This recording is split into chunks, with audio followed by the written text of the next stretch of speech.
제6장. 내가 해 아래에서 한 가지 불행한 일이 있는 것을 보았나니 이는 사람의 마음을 무겁게 하는 것이라. 어떤 사람은 그의 영혼이 바라는 모든 소원에 부족함이 없어 재물과 부요와 존귀를 하나님께 받았으나 하나님께서 그가 그것을 누리도록 허락하지 아니하셨으므로 다른 사람이 누리나니 이것도 헛되어 악한 병이로다. 사람이 비록 100명의 자녀를 낳고 또 장수하여 사는 날이 많을지라도 그의 영혼은 그러한 행복으로 만족하지 못하고 또 그가 안장되지 못하면 나는 이르기를 낙태된 자가 그보다는 낫다 하나니 낙태된 자는 헛되이 왔다가 어두운 중에 가매 그의 이름이 어둠에 덮이니 햇빛도 보지 못하고 또 그것을 알지도 못하나 이가 그보다 더 평안함이라. 그가 비록 1000년의 갑절을 산다 할지라도 행복을 보지 못하면 마침내 다 한 곳으로 돌아가는 것뿐이 아니냐. 주일 예배, 또 이렇게 거룩한 주일에 예배에 나오신 여러분을 주님의 이름으로 사랑하고 축복합니다. 오늘의 말씀을 무엇으로 정할까라고 하는 고민 중에 지난 주 중에 우리가 새벽에 전도서의 말씀을 통해서 은혜를 나누고 있습니다. 그래서 전도서 6장이 이 추석 명절 연휴에 우리에게 좋은 내용이 될 것 같아 이 말씀을 여러분들에게 전해드리고자 전도서 6장의 말씀을 가지고 같이 이 주일에 예배를 나누고자 합니다. 그래서 우리에게 그리스도인에게 있어서 참된 행복은 무엇일까라는 고민에 빠졌습니다. 그러한 마음으로 저는 우리 교회 모든 성도가 참되게 주 안에서 행복했으면 좋겠다라는 마음으로 오늘 말씀을 준비했는데요. 우리 이러한 마음으로 옆에 분과 뒤에 앉은 분들에게 좀 인사할까요? 항상 행복하시길 소망합니다. 인사합시다. 항상 행복하시길 소망합니다. 추석을 보내면서 우리가 지혜자로 알려진 이 솔로몬이 쓴 전도서를 통해서 우리가 정말 진정으로 누릴 수 있는 행복이란 무엇일까?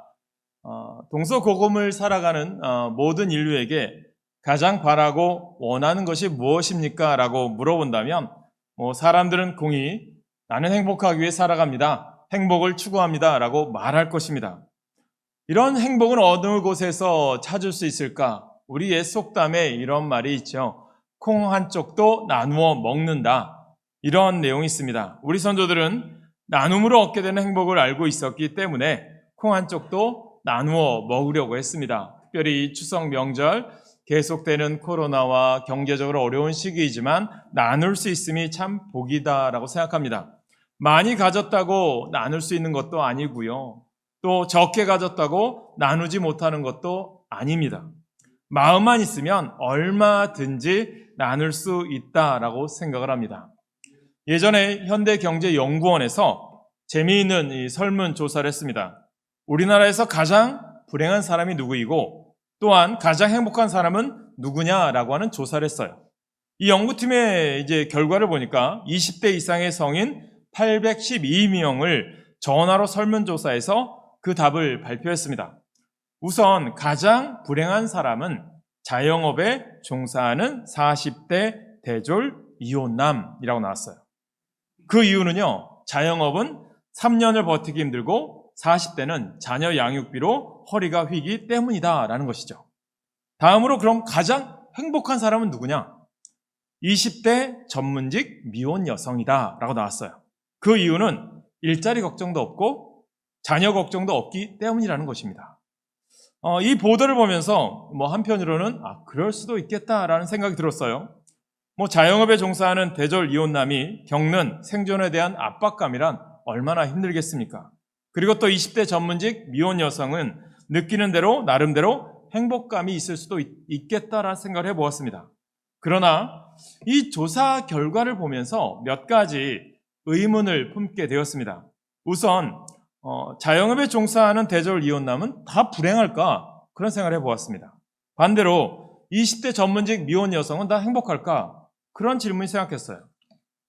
당연히 자영업에 종사하는 대졸 이혼남 중에서도요, 자신이 불행하다고 생각하지 않는 사람들이 얼마든지 있습니다.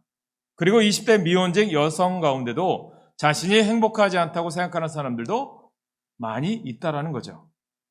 그렇다면 과연 우리에게 있어서 행복의 기준이 무엇일까? 그런 생각을 합니다. 대부분의 사람들은 이제 돈으로 행복하다라고 생각을 하죠. 그런 돈을 많이 갖는다면 내가 행복을 추구할 수 있겠다. 내가 하고 싶은 거 다 할 수 있겠다. 그런 생각을 해봅니다. 케이블 TV 사이언스 채널에서 행복에 관한 연구를 이제 방송한 적이 있는데요. 행복에 당첨된 사람들, 이 행복이란 무엇일까? 이런 생각을 해보면서 이제 복권에 당첨된 사람들과 그 주변 사람들을 이 사이언스 채널에서 인터뷰를 했어요. 그렇다면 돈이 많아서 1등에 당첨된 사람들은 다 행복할 것 아닙니까? 저도 이제 지난 주 중에 저희 지방 이제 목사님 한 분과 식사할 기회가 있었어요.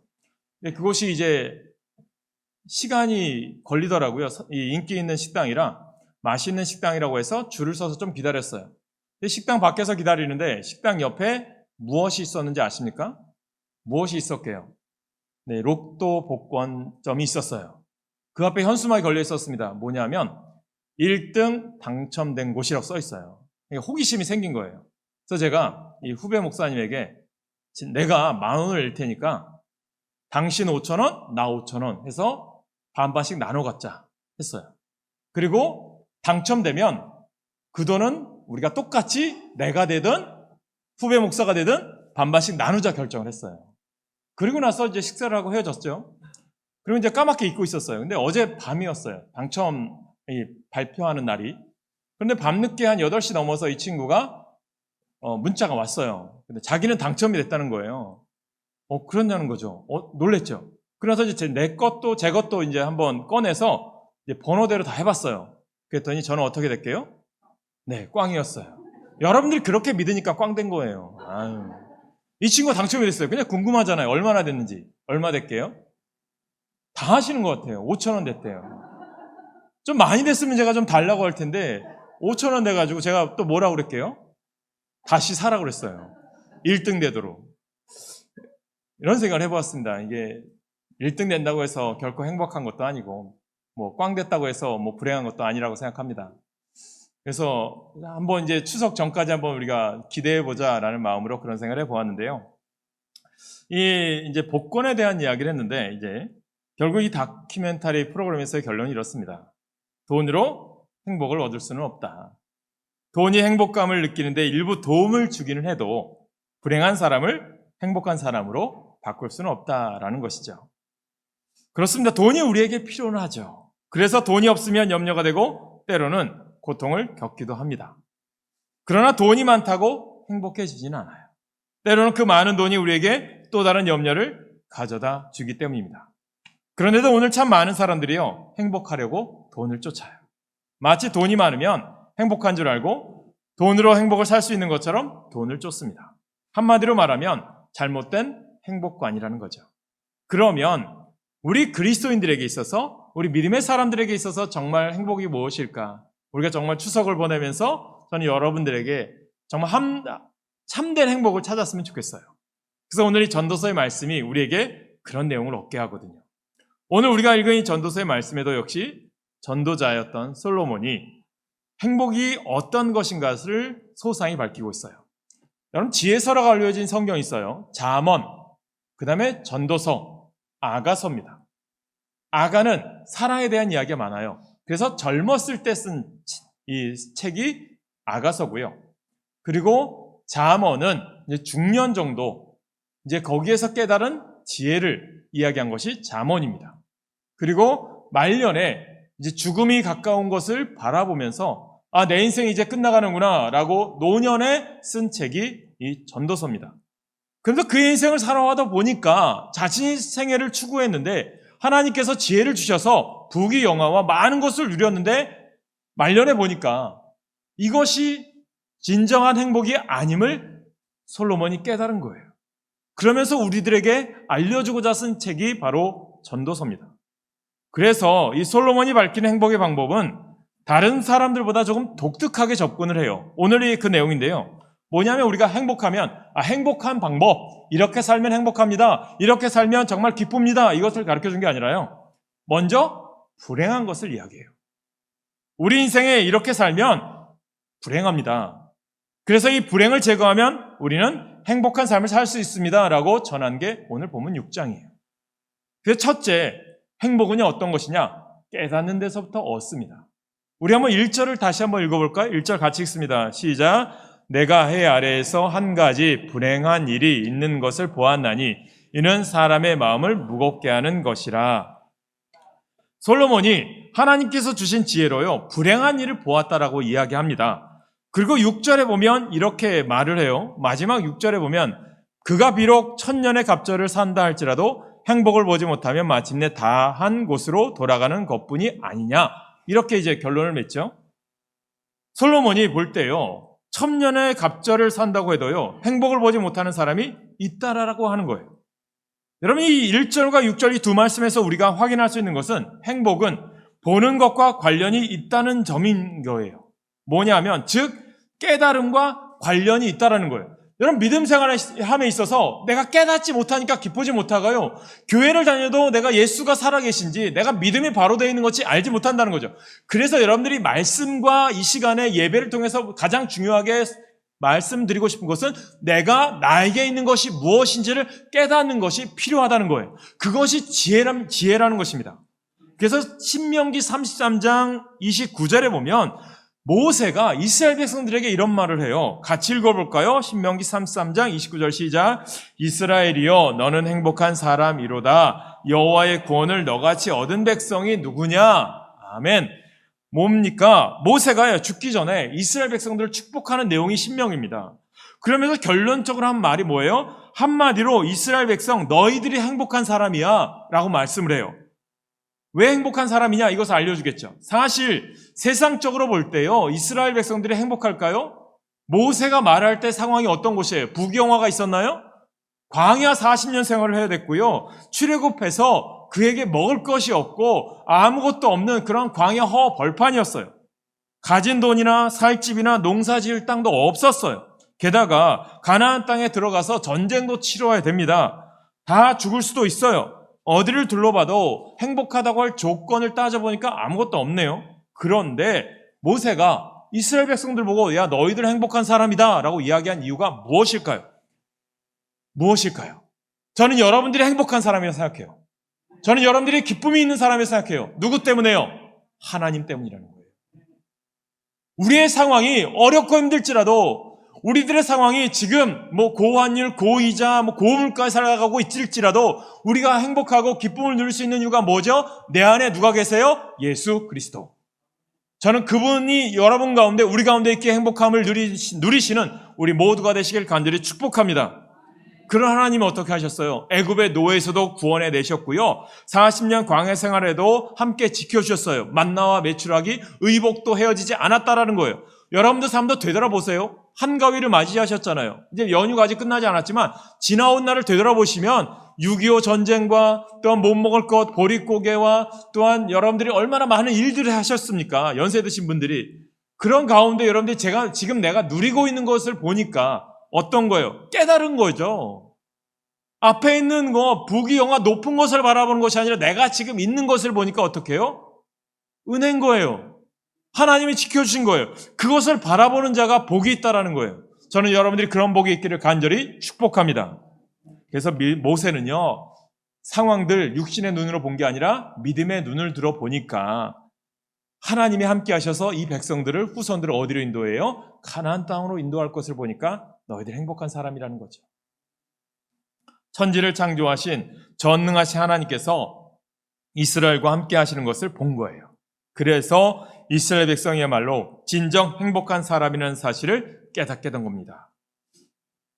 우리나라 초창기에 복음이 들어왔을 때 1911년에 미국에서 주목할 만한 책 한 권이 출판되었고요, 우리나라 말로도 번역이 되었어요. 그 책 제목이 뭐냐면 조선에서 가장 행복한 옥분이라고 하는 책이에요. 이 책이 뭐냐? 조선에 와서 선교사들이 사역을 하던 미네르바 구타벨이라고 하는 여자 선교사가 쓴 책이에요. 사진을 잘 보시면 독특한 게 있습니다. 주인공 옥분이는요, 가난에 찌든 가정에서 태어났어요. 어릴 때부터 줄곧 굶주림과 추위에 고생을 하다가 남은 동생들의 양식을 위해서 부잣집에 종으로 팔려갔어요. 그러나 그 부잣집에서도 굶주림과 추위는 계속되었고 고된 일을 하고 매질까지 당해야 했습니다.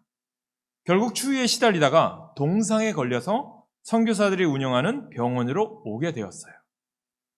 구타벨 선교사가 이제 선교 사역을 마치고 본국으로 귀국을 하게 되어서 옥분이는 이제 본국에 이제 미국으로 같이 데리고 가면 도와줄 분들이 많이 있어서 또 너에게 또 미국으로 같이 갈래? 라고 물어봤고 또 미국에 도와준 사람들이 많이 있는데 너에게 이제 감사 인사를 좀 적어서 그분들에게 전할 것이 있다면 좀 편지를 써주면 어떻겠니? 아니면 내가 대신 적을게 라고 말을 했어요.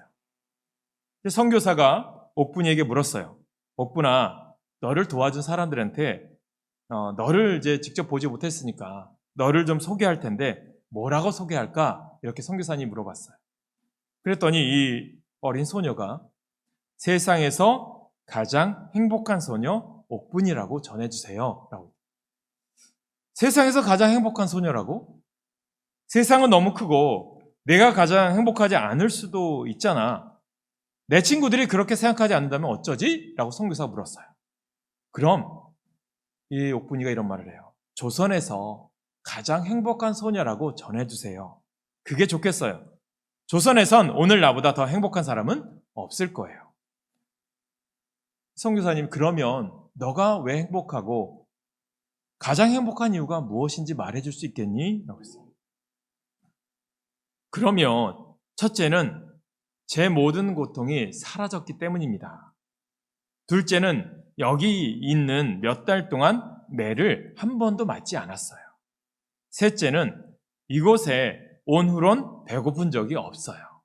넷째는 의사 선생님이 주인에게 돌아가지 않고 여기 계속 있어도 된대요. 다섯째는 크리스마스 트리요. 이렇게 예쁜 것을 생전에 본 적이 없어요. 이제 다 했니? 물었죠. 아니요, 한 가지가 더 있어요. 예수님께 기도하면 손발이 있는 다른 사람들에게 그랬던 것처럼 내 죄를 씻어주신다고 했잖아요. 두 손이 없고 발이 하나밖에 없는 나 옥분이도 예수님이 사랑한다고 말하셨어요. 그래서 기도했더니 그분이 정말 들어주셨어요. 내 죄를 다 가져가셨어요. 그리고 나를 사랑하세요. 나는 진심으로 그걸 알아요. 이만하면 충분하겠죠? 가장 행복한 이유가 사진을 잘 보시면 동상으로 인해서 두 손이 없어요. 한쪽 발도 동상으로 없어요. 사랑하는 여러분, 행복은요, 옥분이처럼 깨닫는 사람이 느낄 수 있는 거예요. 특히 남들이 볼 수 없는 하나님을 믿음의 눈으로 보고 하나님께서 자신을 얼마나 사랑하시는지를 깨달을 때 이 세상에서 얻을 수 없는 차원이 정말 차원이 다른 행복을 맛볼 수 있는 거죠. 두 번째로 행복은요, 누리는 거예요. 본문 2절에 보니까 이런 말씀 있죠? 2절 말씀 한번 다시 같이 읽습니다. 2절 시작. 어떤 사람은 그의 영혼이 바라는 모든 소원에 부족함이 없어 재물과 부요와 존귀를 하나님께 받았으나 하나님께서 그가 그것을 누리도록 허락하지 아니하셨으므로 다른 사람이 누리나니 이것도 어때요? 악한 명의로다.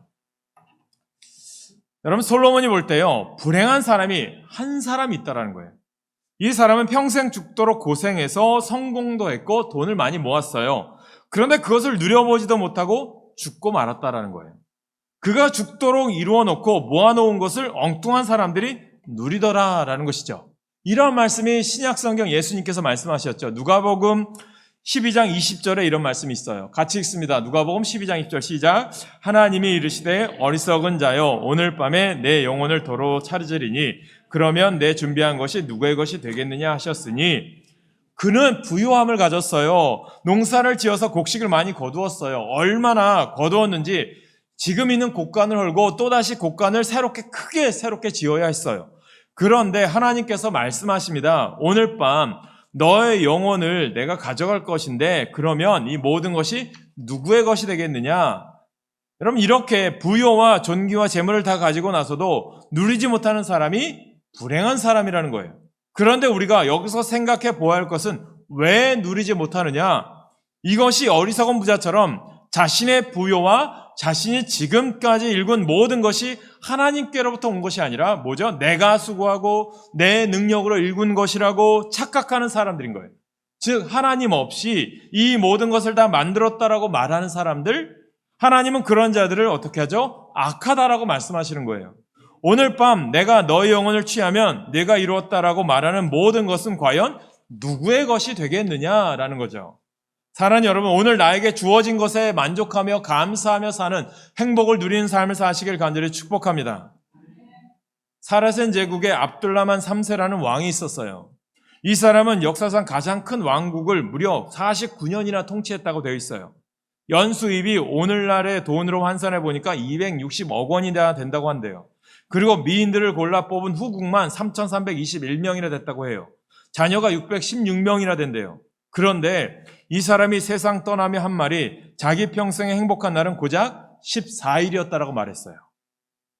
그렇습니다. 이런 사람이요, 바로 솔로몬이 말하는 불행한 사람이라는 거죠. 사람이 아무리 큰 성공을 해도 누리지 못하면 행복하지 못하는 거예요. 아무리 많은 돈을 손에 쥐어도 누리지 못하면 행복하지 못하는 거예요. 그래서 옛날 분이 콩 하나라도 나누어 먹는 게 복이라는 거예요. 행복해지려면 자기가 원하는 것을 다 가져야 된다고 생각하는 것, 그리고 행복해지려면 남들이 알아주고 또 부러워할 정도로 되어야 한다고 생각하는 것, 어리석은 거예요. 여러분, 사과를 가지고 있는 사람은 한 입 베어 물고 사과 먹는 즐거움을 누릴 때 행복해요. 이 사람에게 얼마나 많은 사과를 가지고 있느냐가 중요하지 않아요. 그리고 남들이 이 사람에게 참 좋은 사과를 가지고 있다고 칭찬하는 것도 중요하지 않아요. 행복은 사과를 먹는 즐거움에서 누린다는 거죠.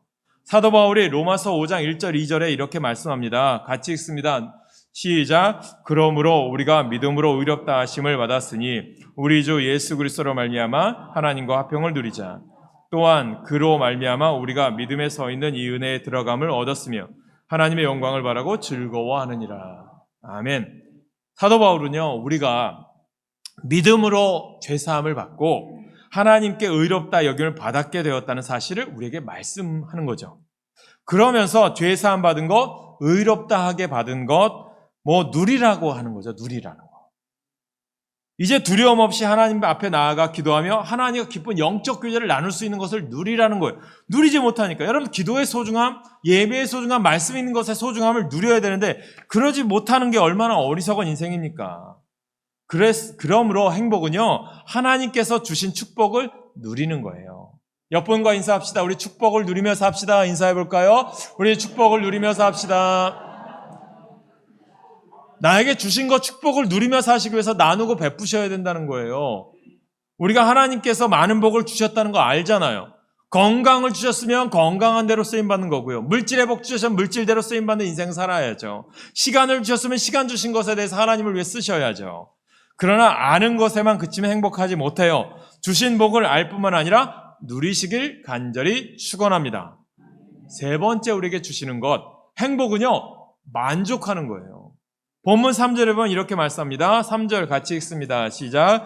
사람이 비록 100명의 자녀를 낳고 또 장수하여 산 날이 많을지라도 그의 행복은 그러한 행복으로 만족하지 못하고 또 그가 안장되지 못하면 나는 이르기를 낙태된 자가 그보다는 낫지 않아. 아멘. 솔로몬이 불행한 사람 또 하나를 보았다고 말씀을 해요. 이 사람은 100명이나 되는 자녀를 두었어요. 그리고 장수를 했습니다. 그런데도 만족하지 못하고 늘 불평하며 살았어요. 솔로몬이 볼 때 이 사람은 뭐죠? 불행한 사람이다. 우리가 지금 가진 것이 참 많은데 자녀들도 잘 자라고 있고 내가 건강해서 오래도록 성전을 출입할 수 있는 건강도 가지고 있는데 그러나 결여된 것 한 가지 혹은 두 가지 때문에 불평하고 만족하지 못한다면 그 인생은 참 불행한 인생이죠. 그 불행한 인생을요, 사탄은요, 가만히 두지 않는다라는 거죠. 우리를 시험하죠.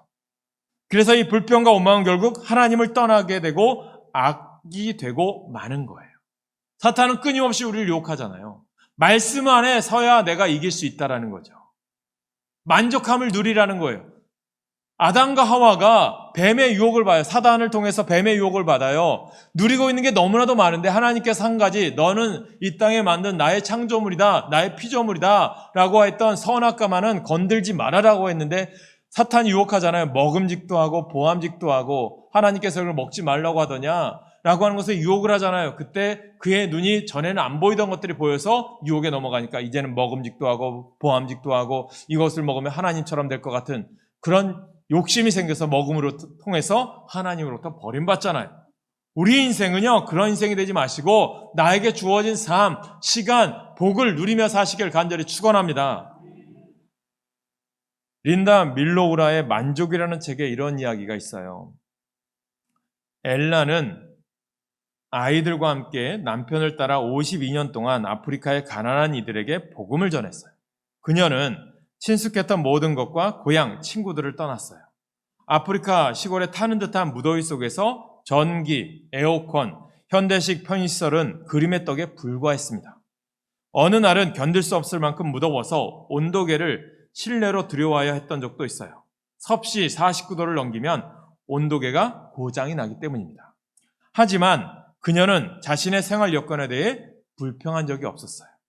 어떻게 엘라는 땀방울이 몸에 타고 오르고 곰팡이 같이 나는 습한 공기 때문에 잠도 못 이루면서 불평하지 않을 수 있었을까요? 엘라의 딸 미미는 최근 어머니의 낡은 일기장에서 이러한 그녀가 만족을 얻었던 방법을 발견했다고 합니다. 이런 내용이 있어요. 나는 어떤 것에 대해서도 심지어 날씨조차도 불평하지 않았다. 다른 환경이나 다른 장소에 있는 나의 모습을 그리지 않았다. 나의 몫을 남의 것과 비교하지 않겠다. 이것 혹은 저것이 지금과 달랐더라면 이라고도 가정하지 않았다. 내일은 하나님께 속한 것이지 내게 속한 것이 아님을 기억하자. 그렇습니다. 우리가 만족하며 살려면 다른 사람과 비교하지 말아야 합니다. 그리고 더 나은 상황 속에 있는 나를 가정하지 말아야 합니다. 더 중요한 것은 더 나은 내일을 기대하며 오늘을 포기하지 말아야 됩니다. 그래서 주어진 것에 만족하는 거죠. 나태주라고 하는 유명한 시인이 이런 말을 했어요. 행복이라고 하는 시예요. 어제 거기, 내일 저기가 아니라 지금 여기, 그리고 내 앞에 있는 너라고 하는 시예요. 시인은 행복하려면 어제나 내일보다 오늘이 중요하다고 노래를 해요. 거기나 저기가 아니라 여기가 중요하다는 거죠. 그리고 내 앞에 있는 내가 중요하다는 거예요. 한마디로 하나님께서 우리에게 주신 오늘, 여기, 그리고 내 앞에 있는 너로 만족하며 사는 것이 행복이라는 거예요. 아내, 아들, 딸, 가정, 주님 안에서 행복하시길 간절히 축복합니다. 그렇습니다. 하나님께서 우리에게 지금 여기 그리고 함께하는 사람들을 허락해 주셨어요. 그래서 우리는 행복했던 어제, 행복할 것 같은 내일에 한눈 팔지 말고 오늘에 만족하며 행복을 찾으셔야 합니다. 더 좋은 것에 살아가는 것이 아니라 한 걸음 더 나아가 중요한 것은 감사할 때 행복은 더 깊어집니다. 탈무드에 보면 이런 말이 나와요. 이 세상에서 제일 행복한 사람은 누구인가? 지금 이 모습 이대로를 감사하며 사는 사람입니다. 하나님께서 내게 주신 그 모든 것을 감사하며 사는 사람이 진정 행복한 사람이라는 거죠. 데살로니가 후서 5장 18절에 보면 범사에 감사하라 라는 말씀이 나와요. 우리가 하나님께서 주신 모든 것에 감사하라는 말씀이죠. 이 말씀은 결국 우리에게 행복하게 살라고 하는 축복의 말씀인 거예요. 사랑하는 여러분, 우리 그리스도인들은 행복에 대한 생각이 달라지셔야 합니다. 행복은 하나님께서 주셨다는 것을 깨닫는 거예요. 그리고 하나님께서 주신 것을 누리며 만족하는 겁니다. 아무리 행복이 누구에게나 내가 가지고 내가 막 노력해서 된다고 하는 셀프라고 해도 행복의 뿌리는 어디예요? 예수 그리스도 안에 두셔야 돼요. 행복을 찾는 것도 예수님께 뿌리를 두어야 합니다. 나누는 것도 예수님께 뿌리를 두어야 됩니다. 내가 행복의 기준을 세우는 것도 예수님께 뿌리를 두어야 합니다. 이 시간 지난주에 불렀던 행복이라고 하는 찬양을 다시 한번 우리가 찬양할 텐데 사랑하는 여러분, 하루를 살다가 죽어도 하나님 앞에 인정받는 인생이 되고 싶지 않으세요? 길게 사는 것이 무슨 의미가 있겠습니까? 이렇게 100년, 200년을 살아도 하나님이 우리를 그림자같이 보이지 않게 여기신다면 우리는 천국에 들어가지 못할 거예요. 우리가 이 땅에서 남들이 볼 때는 좀 덜 가지고 다른 사람들이 볼 때는 저 사람은 참 부족한 인생, 결여된 인생을 살아가는구나 하더라도요, 하나님으로 만족하고 하나님께서 나에게 주신 모든 것에 영광을 돌릴 수 있는 사람, 그런 자를 하나님께서 어떻게 하죠?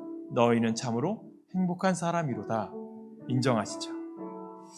하나님이 여러분의 이름을 불러주시고 실체도 인정해 주시고 하루를 살다가 죽어도 하나님 앞에 여러분들이 너는 참 나의 귀한 종이다, 하나님이 인정해 주실 것을 믿으며 사시기 바랍니다. 부디 오늘 우리 인생이 그림자 같은 인생이 되지 않기를 소망합니다. 하나님께 인정받고 하나님이 손잡아 주심을 경험하는 복된 인생으로 이렇게 새로운 한 주, 새로운 삶을 날마다 살아가며 시작하는 여러분 되시길 소망합니다.